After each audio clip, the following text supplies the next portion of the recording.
अस्सलाम वालेकुम फ्रेंड, कैसे हैं आप सब लोग। उम्मीद करता हूँ खैरियत से होंगे। मैं हूं मिस्त्री मिर्ज़ा असद और आप देख रहे हैं आपका अपना YouTube channel house construction. House construction में आपको वेलकम करता हूं। तो फ्रेंड्स, आज इस वीडियो में हम डिस्कस करेंगे कि आपके सेप्टिक टैंक और बोरवेल के दरमियान कितना गैप होना चाहिए, कितना फासला होना चाहिए। ये चीज़ जो है वो 99% लोगों को नहीं पता होती। अगर उनको ये इस चीज़ का पता होता है तो इस चीज़ का मकसद का नहीं पता होता कि क्यों जाता है इतना गैप बोरवेल और सेप्टिक टैंक के दरमियान। देखें, अगर आप कोई भी काम करते हैं, कंस्ट्रक्शन का कोई भी काम है, तो उससे पहले आपको एक प्लान की ज़रूरत होती है, एक ड्रॉ की ज़रूरत होती है जिसकी बेस पर आपने चलना होता है। तो सेम वही चीज़ है यहाँ पर कि आपने अपना सेप्टिक टैंक जहाँ पर बनाना है वहाँ पर आप बोर नहीं कर सकते। तो इस बारे में आज इंशाल्लाह बात होगी। तो वीडियो शुरू करते हैं। वीडियो शुरू करने से पहले आपसे छोटी सी रिक्वेस्ट है कि अगर आप मेरे चैनल पर नए हैं तो चैनल को ज़रूर सब्सक्राइब करें, क्योंकि मैं घर की तामीर के मुताल्लिक वीडियोस अपलोड करता रहता हूँ, वो आप तक पहुँच सकें। तो सबसे पहले मैं बात करूँगा कि आपके सेप्टिक टैंक गटर और बोर के दरमियान जो है वो कितना फासला होना चाहिए। ये आपका कंस्ट्रक्शन का काम है, ये आपका प्लॉट है। अगर रूल के हिसाब से बात की जाए, ये 50 बाई 50 का प्लॉट है फॉर एग्जांपल।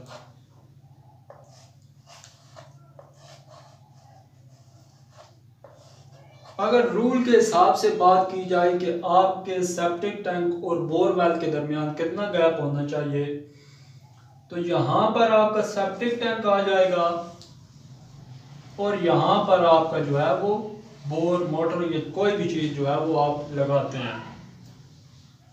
अब आप लोगों के जहन में ये भी चीज़ ज़रूर आ रही होगी कि भाई हमारा तो प्लाट ही 25 बाई 25 का है या 20 बाई 25 का है या 50 बाई 25 का है, तो हम इतना फासला कहाँ से लाएं।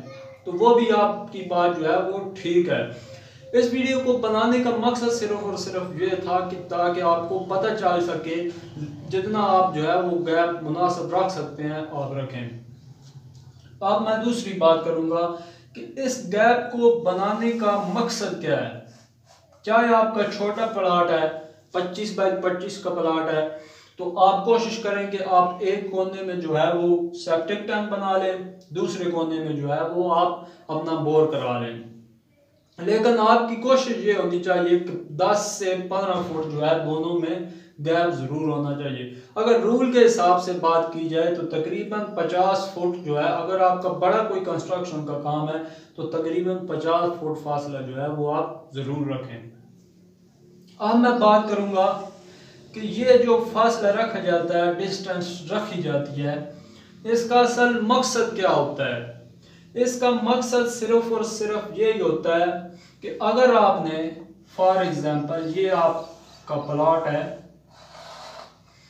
यहां पर जो है आप अपना सेप्टिक टैंक बनाते हैं और यहां पर आपने बोर कर दिया।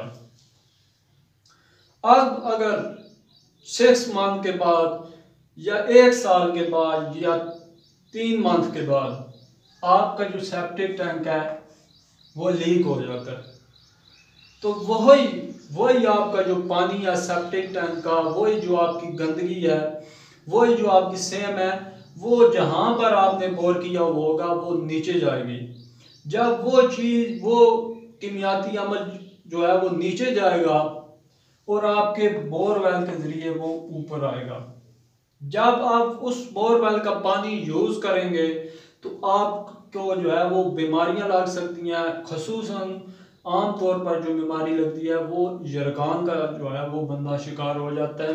1-2 केस इसके जो है वो सामने आए भी हैं, अल्लाह पाक साहब को बचाए। तो इस बात का ख्याल रखें कि जहां पर आप सेप्टिक टैंक बना रहे हैं वहां से आपका बोरवेल जो है कोशिश करें कि ज़्यादा से ज़्यादा आपका जो है वो गैप हो। तो उम्मीद करता हूँ आज की वीडियो जो है वो आपको ज़रूर पसंद आई होगी। अगर इसके मुताल्लिक कोई भी सवाल हो तो आप मुझसे नीचे कमेंट्स बॉक्स में जो है वो पूछ सकते हैं। वीडियो देखने का बहुत बहुत शुक्रिया। वीडियो को लाइक ज़रूर कीजिएगा और अगर चैनल पर नए हैं तो चैनल को सब्सक्राइब ज़रूर करें। Thanks for watching.